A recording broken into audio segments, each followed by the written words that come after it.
The first thing you're going to need is your glass jar. This is actually an old spaghetti sauce jar.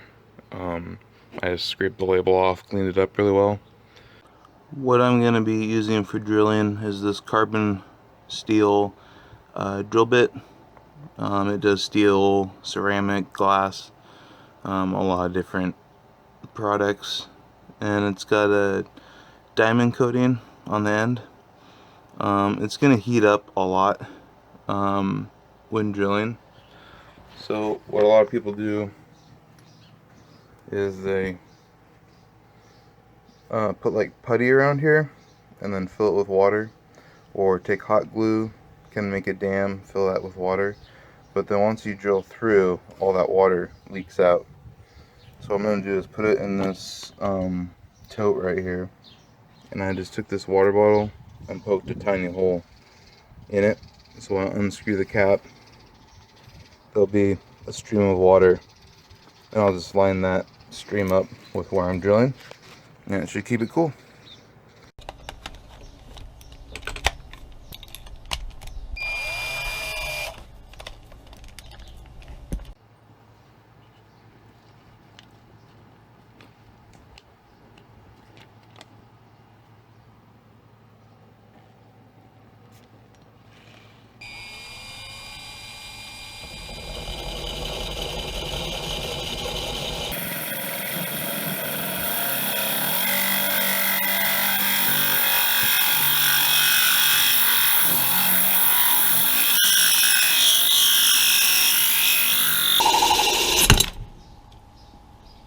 Well, there's your hole, and it cracked a little bit on the side.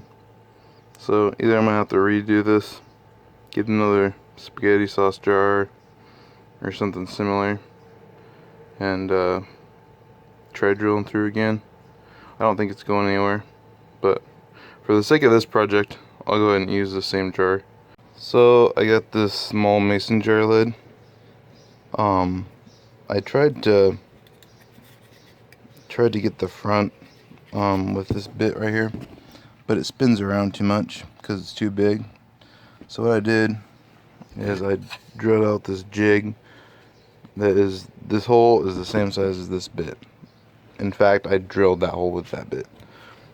And then I found the center and made these marks. What I'm going to do is fill this cap full of water, line up this jig with those holes in the middle, probably can't see that, and then clamp it down, and then I'll use this for a guide to drill through the lid.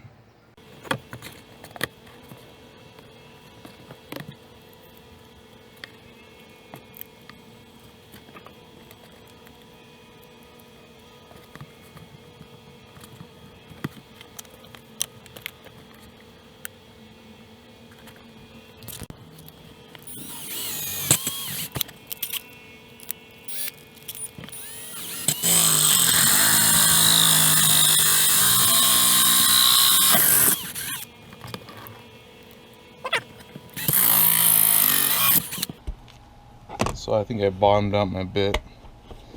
Can't go any deeper, but let's see what we accomplished.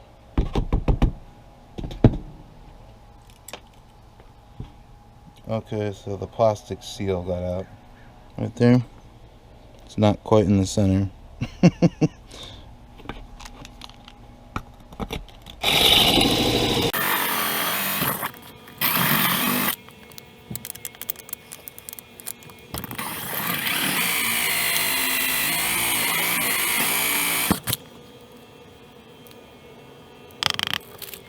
Well, that's what we got. On the top, it actually came to the center pretty well. That doesn't look centered at all. And it was off a little bit. But the top came up pretty well.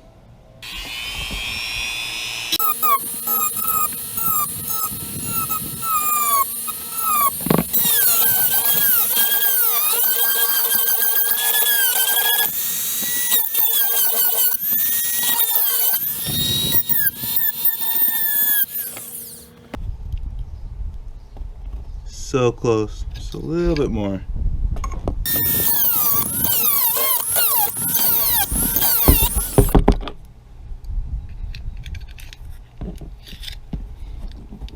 Moment of truth. Oh yeah. That will work.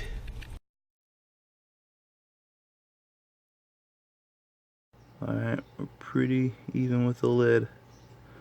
So I'm gonna finish hot gluing it.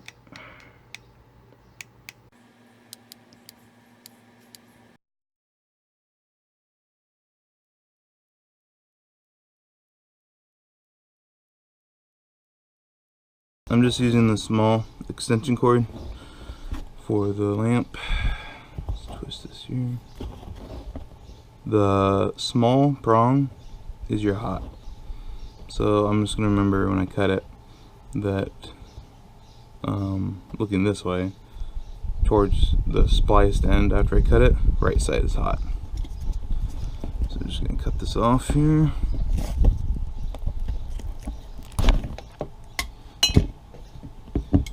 I'm gonna splice it.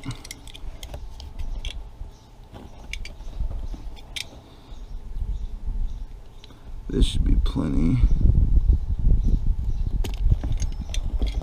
Alright. So now we're spliced. And we'll take off. This is a lot of insulation. I'll take off probably 1/2 inch.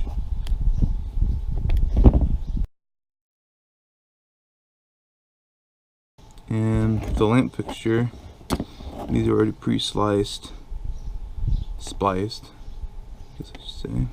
Twist those.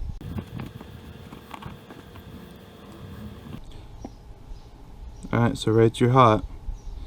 And if you forget, just if you go back to the plug, you can look and see which is which. And just follow the cord down. So that's the bigger one. Shorter, right side, just follow that back to which one is which. On your light socket, you got a white and a black. What I did, just follow your white cord up to the socket, goes into the right side. On the right side, I don't know if you can see it, you have a small metal casing or the side that the bulb screws into. That's your ground. Your ground always wants to be the casing, not the little button on the bottom. So that goes to the side. That goes to the left side, however you look at it, right side. And you can see it coming up from the bottom. Probably can't see it on camera, but coming up from the bottom. So that when you screw in your bulb, the bottom, the hot, makes contact with that button, and then your ground goes through the casing. So you have your ground and your hot on these wires, and you have your hot and ground on these wires, and then we're just going to connect those up. But be sure to fish this through the hole in your jar first, out the top. Let's see if I can get here. Alright, so we're going through the jar, get it through the jar, and then let's splice those wires together. I put a little black piece of tape on the hot side just so I didn't forget, because I traced the wires back. So socket, this side the white.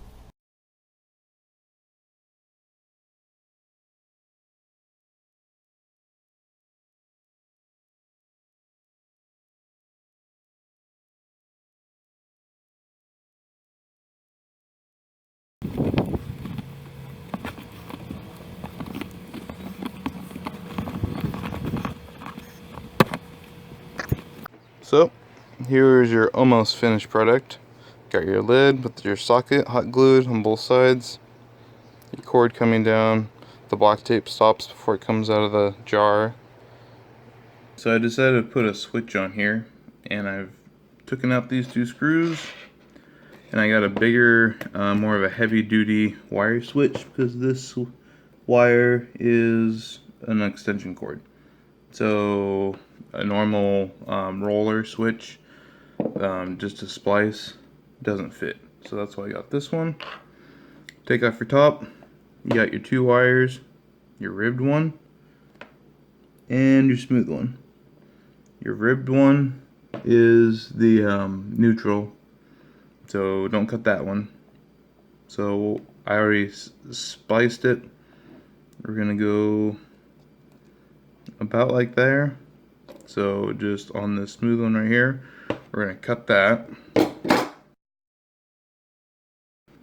And then we want to splice those. And you can kind of figure out how much you're going to splice. We're just going to go over the screws right about there. So, about right there.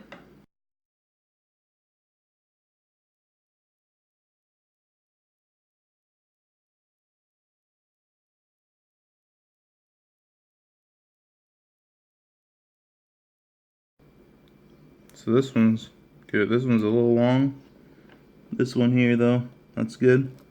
So when we tighten up these screws, because pretty much we're just going to be tightening up the screw down on this wire, make sure your screw is on, I don't know, for this one, the top side, because when you turn this screw, tightening it clockwise, if your wire is going on this side, when you're tightening it, it's going to want to push the wire out and away.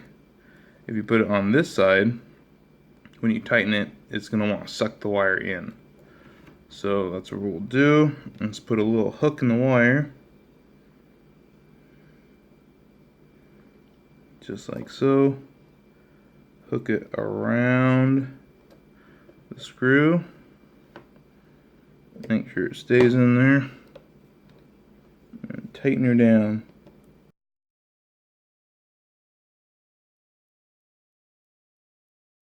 Side. So see, we got a lot. So probably gonna cut that last bit off.